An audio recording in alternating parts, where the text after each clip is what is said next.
In Matthew 22, Jesus shared a parable about the kingdom of heaven. It was likened to a king who prepared a wedding feast in his palace.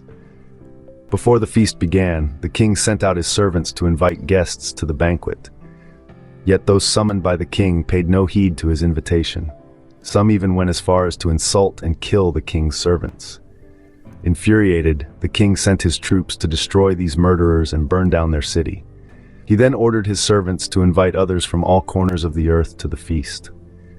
As the feast was about to commence, the king entered to meet his guests. To his surprise, he spotted a man who was not wearing wedding clothes.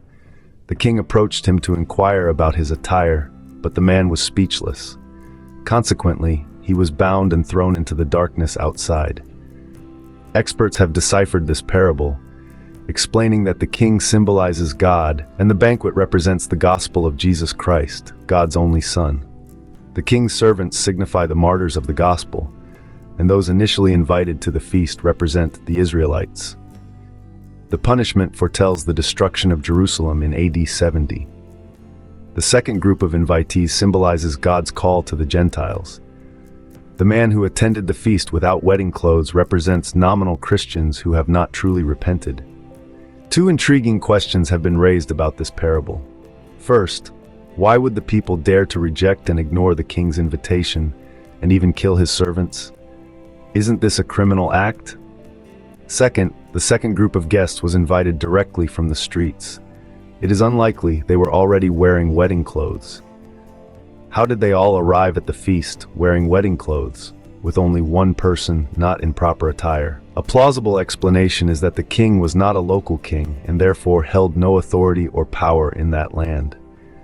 His servants, too, appeared powerless and insignificant, leading to their dismissal and mistreatment. The guests who were invited directly from the streets were not wearing wedding clothes. However, the host had prepared wedding clothes for all the guests. Everyone, except the one who impolitely refused, put on the provided attire. This interpretation illuminates that the King of Heaven is God, whose kingdom is not of this world.